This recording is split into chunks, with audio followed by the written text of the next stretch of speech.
AP CM Chandrababu Naidu Delhi పర్యటన కొనసాగుతోంది. ఢిల్లీలో పలువురు కేంద్ర మంత్రులతో సీఎం చర్చలు జరపనున్నారు. ఉదయం 11:30 గంటలకు ఉపరితల రవాణా మంత్రి నితిన్ గడ్కరీని కలుస్తారు CM Chandrababu. Amaravati outer ring road, జాతీయ రహదారుల అభివృద్ధికి నిధులు కోరనున్నారు. సాయంత్రం వాణిజ్య పరిశ్రమల శాఖ మంత్రి పీయూష్ గోయల్, పట్టణాభివృద్ధి మంత్రి హర్దీప్ సింగ్ పూరితో సమావేశమవుతారు. ఇక 8 గంటలకు రాత్రి హోంమంత్రి అమిత్ షాతో, అలాగే 11 గంటలకు ఆర్థిక మంత్రి నిర్మలా సీతారామన్తోనూ భేటీ కానున్నారు. ఏపీకి సంబంధించిన పలు అంశాలపై కేంద్ర మంత్రులతో సీఎం చంద్రబాబు చర్చలు జరుపుతారు.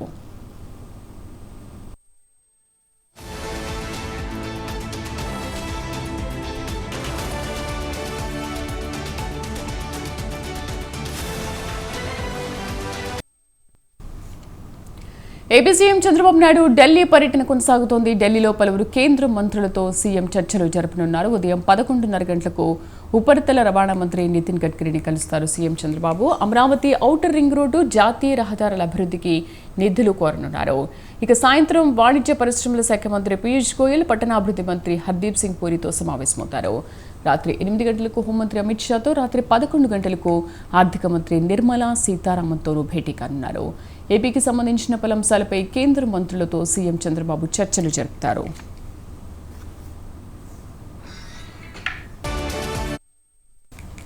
ఏపీ సీఎం చంద్రబాబు నాయుడు ఢిల్లీ పర్యటన కొనసాగుతోంది. ఢిల్లీలో పలువురు కేంద్ర మంత్రులతో సీఎం చర్చలు జరపనున్నారు. ఇక పూర్తి సమాచారం మా కరెస్పాండెంట్ సంతోష్ లైవ్లో అందిస్తారు. సంతోష్. శ్రీదేవి, ఏపీ సీఎం చంద్రబాబు నాయుడు నిన్నటి నుంచి ఇటు బిజీగా ఢిల్లీలో అయితే కనుక ప్రధానమంత్రి నరేంద్ర మోడీని కలవడం, అదేవిధంగా ఈరోజు పలువురు కేంద్ర మంత్రులను సైతం కూడా కలవనున్నట్టు కూడా తెలుస్తూ ఉంది. నిన్న ప్రధానంగా ఏదైతే ప్రపంచ బ్యాంకుకి సంబంధించినటువంటి రుణాలు ఏవైతే ఉంటాయో వాటికి సంబంధించినటువంటి నిధులు ఎటువంటి ఆటంకాలు, జాప్యం లేకుండా కూడా త్వరితగతిన అయితే కనుక విడుదల చేసేందుకు కూడా కేంద్రం సహాయ సహకారాలు అందించేందుకు దానికి సంబంధించినటువంటి అంశాలపై కూడా ఇటు ప్రధానమంత్రి నరేంద్ర మోదీతోటి చర్చించడమే కాకుండా, అంతేకాకుండా ఇటీవలే ఏదైతే విజయవాడకి వరద వచ్చిన నేపథ్యంలో కేంద్రం ప్రకటించినటువంటి నిధులు ఏవైతే ఉంటాయో వాటికి సంబంధించినటువంటి అంశాలతో పాటు పోలవరం నిధులు, వీటన్నిటిపై కూడా ఇటు ప్రధానమంత్రి నరేంద్ర మోదీకి అయితే కనుక ఒక నివేదిక అందించడం జరిగింది. ఏదైతే ఇటు డయాఫ్రమ్ వాల్ దెబ్బతిన్నటువంటి నేపథ్యంలో మొదటి నుంచి కూడా ఆ యొక్క నిర్మాణానికి సంబంధించినటువంటి అంశాలన్నీ కూడా ఒక నివేదిక అనేది కూడా అందించడం జరిగింది. ఎందుకంటే పోలవరంకి సంబంధించినటువంటి నిపుణులు సైతం కూడా ఇటు వాటిని క్షుణ్ణంగా పరిశీలించిన అనంతరం కూడా ఒక నివేదిక అందించడం జరిగింది. ఆ నివేదికనైతే ప్రధానమంత్రి నరేంద్ర మోదీకి వివరించడం జరిగింది. ఇక ఈరోజు చూసుకున్నట్లయితే కనుక ఇటు అమిత్ షాతో పాటు అదేవిధంగా నిర్మలా సీతారామన్, పీయూష్ గోయల్ తోటి, అశ్విని వైష్ణవ్ తోటి సైతం కూడా ఇటు ఈరోజు చర్చించే అవకాశాలు కనబడుతూ ఉన్నాయి. అదేవిధంగా ఈరోజు ఏదైతే నక్సల్స్ ప్రభావిత రాష్ట్రాలైనటువంటి ఈ ఏపీలో నక్సల్స్ రహిత రాష్ట్రంగా మార్చాలన్నదే ఇటు కేంద్రం లక్ష్యంగా పెట్టుకున్న నేపథ్యంలోనే వాటికి సంబంధించినటువంటి అంశాలన్నీ కూడా ఈరోజు అమిత్ షా తోటి చర్చించే అవకాశాలు కూడా కనబడుతూ ఉన్నాయి. అదేవిధంగా ఇటు పలు అంశాలపై కూడా ఇక్కడ జరుగుతున్నటువంటి అంశాలు ఏవైతే ఉంటాయో వాటన్నిటికీ కూడా ఇటు సీఎం చంద్రబాబు నాయుడు అమిత్ షాకి వివరించే అవకాశాలు కూడా కనబడుతూ ఉన్నాయి. ఇక ఏదైతే ఇటు పెట్రోలియం కావచ్చు, రాష్ట్రంలో పెట్రోలియం రిఫైనరీ సంబంధించినటువంటి అంశాలు సైతం కూడా కేంద్ర మంత్రితోటి చర్చించే అవకాశాలు కనబడుతూ ఉన్నాయి. అదేవిధంగా ఏదైతే ఇటు రైల్వే జోన్ ప్రధాన కార్యాలయం ఏదైతే ఉందో దాని నిర్మాణానికి సంబంధించినటువంటి అంశాన్ని కూడా ఇటు చర్చించే అవకాశాలతో పాటు ఏదైతే దానికి సంబంధించినటువంటి శంకుస్థాపన ప్రధానమంత్రి నరేంద్ర మోదీ సైతం కూడా వచ్చే అవకాశాలు కనబడుతూ ఉన్నాయి. ఏదైతే డిసెంబర్లో ఈ యొక్క శంకుస్థాపనకి అయితే కనుక కొన్ని కార్యాచరణ అయితే రూపొందించినట్టు కూడా తెలుస్తూ ఉంది. ఇక ఏదైతే విశాఖ హుక్కు అనేది కూడా ఇప్పటికే రాష్ట్ర వ్యాప్తంగా కూడా సంచలనాత్మకంగా మారినటువంటి పరిస్థితుల్లో ఏ విధంగా శాశ్వత పరిష్కారం చూపించాలి అన్న దానిపై అయితే కనుక పలువురు దీనికి సంబంధించినటువంటి నిర్ణయాలను, అదేవిధంగా ఏ విధంగా ముందుకెళ్ళాలి అన్న అంశాలపై అయితే కనుక ఇటు చర్చించే అవకాశాలు కనబడ్డాయని తెలుస్తూ ఉంది. అదేవిధంగా ఏదైతే ఇప్పటికే కేంద్ర మంత్రులు సైతం కూడా ఇటు ఆ విశాఖ హుక్కుని కార్మికులతోటి మాట్లాడడం జరిగింది. ఏదైతే శాశ్వత పరిష్కారం ప్రస్తుతం వరకు కూడా ప్యాకేజీ నడుస్తున్న నేపథ్యంలోనే అసలు ఈ ప్యాకేజ్ అన్న విషయం కూడా శాశ్వత పరిష్కారం కాదు, పూర్తి శాశ్వత పరిష్కారం.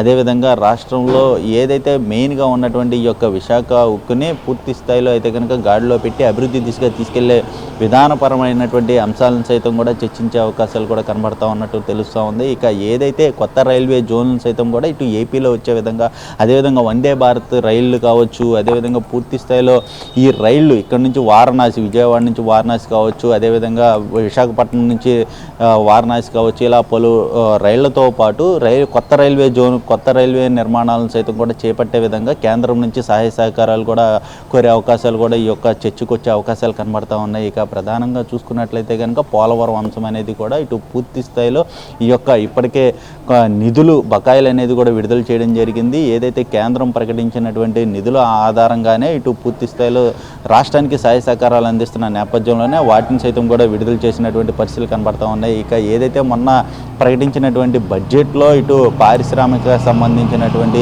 ఏవైతే ఉంటాయో కారిడార్లు, ఆ కారిడార్లకు సంబంధించినటువంటి అంశాలపై కూడా ఈరోజు సీఎం చంద్రబాబు నాయుడు ఇటు పలువురు కేంద్ర మంత్రులతో అయితే కనుక చర్చించే అవకాశాలు కనబడతా ఉన్నాయి. ఏదేమైనప్పటికీ 2 రోజుల రాష్ట్ర అభివృద్ధి కొరకే పూర్తి స్థాయిలో అయితే కనుక ఇది ఒక పర్యటన అనేది ఉంటుందని తెలుస్తోంది. నిర్మలా సీతారామన్తో కూడా ఈ యొక్క ఏదైతే బడ్జెట్ అమరావతి రాజధాని అయినటువంటి దీనికి సంబంధించినటువంటి అభివృద్ధే కావచ్చు, అదేవిధంగా నితిన్ గడ్కరీతో సైతం కూడా ఈ యొక్క భేటీ ఉంటున్న పరిస్థితులు కూడా కనబడతా ఉన్నాయి. ఎందుకంటే రాష్ట్ర అభివృద్ధికి జాతీయ సంబంధించినటువంటి రహదారులు ఎంతో కీలకంగా మారుతున్న నేపథ్యంలోనే రహదారులకి ఎక్కువ బడ్జెట్ కేటాయించాల్సినటువంటి నేపథ్యంలోనే దానికి సంబంధించినటువంటి ప్రాజెక్టులకు కూడా ఇటు నితిన్ గడ్కరీ తోటి చర్చించే అవకాశాలు కనబడతా ఉన్నాయి. ఏదేమైనప్పటికీ ఈరోజు కేంద్ర మంత్రులతోటి ఇటు రాష్ట్ర అభివృద్ధికి సంబంధించినటువంటి అంశాలన్నీ పూర్తి స్థాయిలో మాట్లాడే అవకాశాలు కనబడతా ఉన్నాయి. ఇక ఎందుకంటే ఇప్పటికే డిసెంబర్ నుంచి పూర్తి స్థాయిలో అందుబాటులోకి వచ్చే విధంగా, అంటే ఇటు పారిశ్రామిక కారిడార్లు కావచ్చు, అదేవిధంగా పెట్రోలియం రిఫైనరీ కావచ్చు, అదేవిధంగా ఇటు రహదారుల ప్రాజెక్టులు,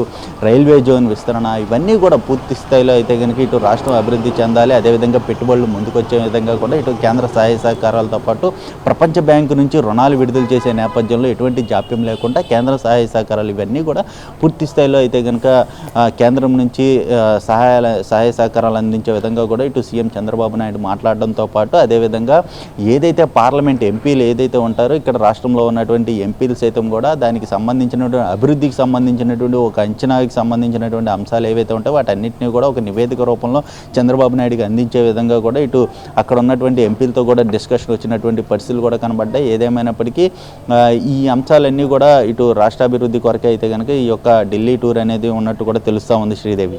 right Santosh, thank you. AP CM Chandrababu Naidu Delhi పర్యటన 2వ రోజు కొనసాగుతోంది. అక్కడ 5 కేంద్ర మంత్రులతో సమావేశం కానున్నారు. ఈరోజు కలిసి చర్చలు జరపనున్నారు. ఉదయం 11 గంటలకు కేంద్ర రోడ్డు రవాణా రహదారుల శాఖ మంత్రి నితిన్ గడ్కరీతో భేటీ కానున్నారు. అలాగే సాయంత్రం 4:30 గంటలకు కేంద్ర వాణిజ్య పరిశ్రమల శాఖ మంత్రి పీయూష్ గోయల్తో సమావేశం కానుండగా కేంద్ర పెట్రోలియం సహజ వనరుల శాఖ మంత్రి హర్దీప్ సింగ్ పూరితో కూడా భేటీ కానున్నారు. ఇక రాత్రి 8 గంటలకు కేంద్ర హోంమంత్రి అమిత్ షాతో చంద్రబాబు సమావేశం కానున్నారు. రాత్రి 11:15 కేంద్ర ఆర్థిక మంత్రి నిర్మలా సీతారామన్తోనూ భేటీ కానున్నారు.